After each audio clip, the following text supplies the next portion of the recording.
Hello बच्चों, let's read this question. So this question says a convex lens is placed in a medium in which it behaves as an ordinary plate. What is the refractive indices of the medium relative to the lens? Okay, तो चलिए बच्चों अब हम इस question को start करते हैं। देखिए बच्चों इस क्वेश्चन का की कॉन्सेप्ट हम क्या लिख सकते हैं।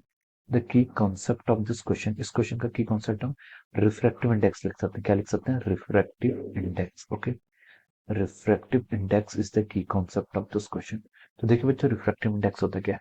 देखिए रिफ्रैक्टिव इंडेक्स एक ऐसी प्रॉपर्टी होती है, refractive index is the property of a material. Okay, किसी मटेरियल के, ओके, किसी भी आपका ग्लास मटेरियल है, ओके, उसकी वो प्रॉपर्टी होती है जिसके कारण क्या होता है, अगर कोई लाइट रे किसी मीडियम से क्या करती है, पास करती है, लाइट रे किसी मीडियम से पास करती है तो वो क्या हो जाती है, आपकी बेंडिंग हो जाती है। क्या हो जाती है? बेंडिंग। तो द बेंडिंग ऑफ रे of light, okay, bending of रे ऑफ लाइट हम बोल सकते हैं किसके कारण पॉसिबल होता है? आपका रिफ्रैक्टिव इंडेक्स के कारण पॉसिबल होता है। रिफ्रैक्टिव इंडेक्स को हम स्मॉल एन से डिनोट करते हैं। इट इज ऑल्सो डिनोटेड, इसका जो फार्मूला था हम इसको क्या लिखते हैं? सी वाई बी से क्या करते हैं, इसको डिनोट करते हैं। किससे? आपको सी वाई बी से। ओके, तो यहाँ से बोल सकते हैं जो रिफ्रैक्टिव इंडेक्स होता है ये किसके इक्वल होता है? This is a ratio of speed of light divided by the speed of light in medium. Okay, किसी मीडियम में, और सी की आपकी speed of light in vacuum या फिर एयर में, ओके, और पी की आपकी speed of light in any medium. Okay, तो इनका जो रेशियो होता है दिस इज डिफाइन एज, ये इसको हम किससे डिफाइन करते हैं? आपका रिफ्रैक्टिव इंडेक्स से डिफाइन करते हैं। अब क्वेश्चन में देखिए क्या बोला है, convex lens is placed in a medium in which it behave as an ordinary plate.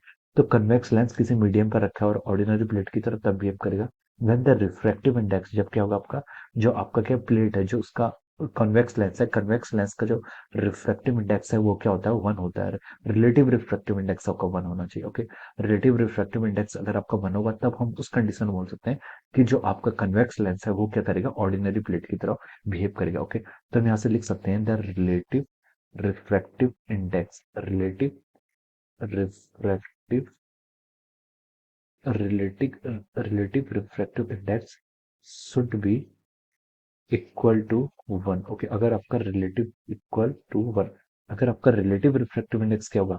One के इक्वल होगा, तो उस कंडीशन में बोल सकते हैं कि दोनों मीडियम क्या करेंगे, दूसरा मीडियम आपका एक ऑर्डिनरी प्लेट की तरफ क्या करेगा? बिहेव करेगा। ओके, देखिए रिलेटिव रिफ्रैक्टिव इंडेक्स को हम ऐसे भी समझ सकते हैं, जैसे आपका रिफ्रैक्टिव इंडेक्स ऑफ, हम बोले यहाँ पर क्या, रिफ्रैक्टिव इंडेक्स अगर हम किसी मीडियम का बोले one with respect to the two, अगर हम इसको क्या करें, n y by one two से डिवाइड करें। ओके, तो इसकी वैल्यू क्या आनी चाहिए? आपकी वन के इक्वल आनी चाहिए, वन के इक्वल आनी चाहिए। यानी कि हम बोल सकते हैं कि दोनों का रिफ्रैक्टिव इंडेक्स क्या होना चाहिए? आपका n one should be equal to n two. Okay, अब देखिए अगर आपका कोई सेम मीडियम होता है, अगर आपका क्या होता है, मान लीजिए कोई इंटरफेस है, इंटरफेस कब आता है? इंटरफेस आपका तब फॉर्म होता है जब आपके मीडियम के बीच में क्या होता है? आपका चेंजेस होता है।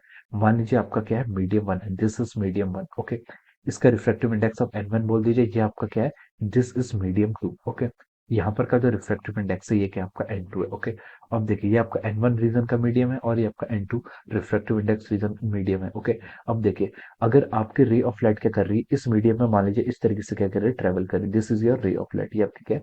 रे ऑफ लाइट, ये इंसिडेंट होती है। तो देखिए यहाँ पर क्या है? चेंज इन रिफ्रैक्टिव इंडेक्स आ रहा है। क्या आ रहा है? Change in refractive index. Change in refractive index आ रहा है तो हमें पता है कि मीडियम चेंज हो रहा है, मीडियम चेंज होगा तो हमें पता है वेलोसिटी क्या होगी, यहाँ पर आपकी चेंज होगी। क्या होगी? वेलोसिटी आपकी चेंज होगी। तो अगर इसकी वेलोसिटी क्या होती है? चेंज होती है, तो ये रे ऑफ लाइट क्या करती है? आपकी डेविएट करती है। ओके, अब किस किस केस में अगर हम बोलते हैं कि देखिए आपका जो एन वन है, एन वन का रिफ्रैक्टिव इंडेक्स क्या है? एन टू से ज्यादा है। ओके, यानी कि रे ऑफ लाइट आपकी डेंसर से रेयरर मीडियम की तरफ मूव कर रही है, then it will move away. Away ये क्या करेगी? आपकी अवे फ्रॉम द नॉर्मल क्या करेगी?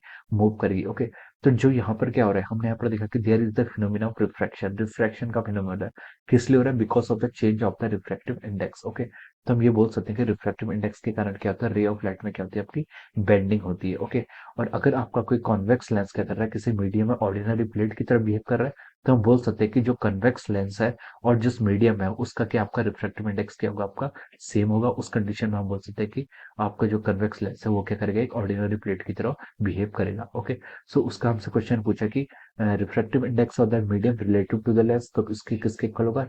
Relative refractive index should be equal to the one. ये किसके इक्वल होना चाहिए? आपके वन के इक्वल होना चाहिए। Okay, so this will be the answer of this question. ये क्या हो जाएगा? आपका इस क्वेश्चन का आंसर हो जाएगा। Okay, so I hope you all understood this concept. All the best and thank you so much.